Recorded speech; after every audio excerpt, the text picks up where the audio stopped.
بسم اللہ الرحمن الرحیم۔ السلام علیکم ناظرین۔ وہ بالکل باربی ڈول جیسی خوبصورت معصوم پری تھی، گول مٹول، صحت مند، سنہری بال، بالکل انگریزن لگتی۔ جو دیکھتا اسے گود میں لے کر پیار کرتا۔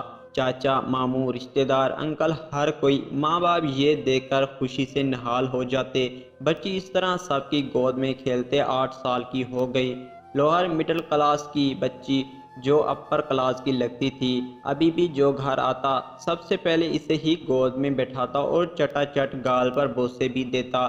بچی بھی گود کی عادی ہو چکی تھی۔ اسے یہ بھی معلوم نہ ہوا کہ اب اس کے کچھ انکلز گود میں بٹھاتے ہی نیچے کی طرف دبانے لگتے ہیں۔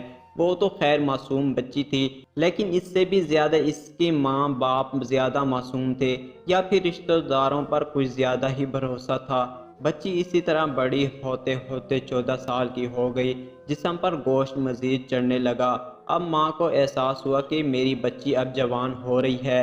ماں نے منع کیا کہ بیٹی اب گود میں نہیں بیٹھا کرو، لیکن وہ تو عادی ہو چکی تھی، تو اب جب ماں نہیں ہوتی تو جھٹ سے گود میں بیٹھ جاتی۔ شکاری انکل بھی خوش کہ بچی گود کی عادی ہو چکی، تو اب باقاعدہ گود میں اسے جھولا بھی جھلانے لگے، اور یوں چھپے پردے عیاں ہونے لگے۔ کچی کلی وقت سے پہلے پکنے لگی۔ ماں باپ جن کی شروع سے آنکھیں بند تھی، اب کھلی تو سورج غروب ہو چکا تھا، سامنے اندھیرا۔ سارے انکل بھی سمجھ چکے تھے۔ مزہ ادھورا تو تھا، لیکن سالوں تک لیا تو انہوں نے بھی آنا چھوڑ دیا۔ بچی بے چین چڑچڑی ہونے لگی کہ اب وہ کس کے ساتھ کھیلے۔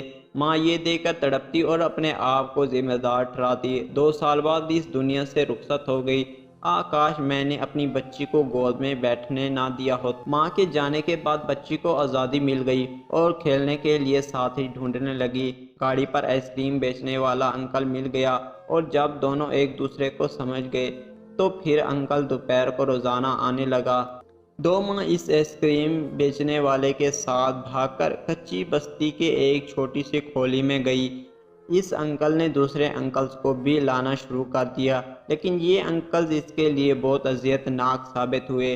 وہ یہ نہ سہ سکی اور اب وہ اس کھیل سے عاجز آ چکی تھی، لیکن جاتی بھی تو کہاں جاتی اور کس منہ سے جاتی؟ تو اس نے ایک فیصلہ کر لیا۔ کچھ دنوں بعد وہ دوسرے علاقے کے ایک چوک پر بیٹھی بھیک مانگ رہی تھی۔ سوچا تھا کہ اب تو کوئی کھیلے گا تو نہیں، لیکن جہاں بھی کھیلنے والے انکل مل گئے، پولیس کیا، رکشے والے کیا، سارے انکلز مال مفت دل بے رحم سمجھ کر اس پر ٹوٹ پڑے۔ وہ بیچاری چاروں طرف سے گھری پریشان کہ کیا کرے، کیسے ان بھوکے انکل سے جان چھڑائے۔ یہ سوچتی رہی، آخر اس نے ایک مزار پر پناہ لی کہ یہاں تو نیک انکل آتے ہیں، یہاں وہ محفوظ رہے گی اور 2 وقت کا کھانا بھی مل جائے گا۔ لیکن یہاں کے نیک انکلز پہلے والے انکل سے بھی زیادہ ظالم نکلے۔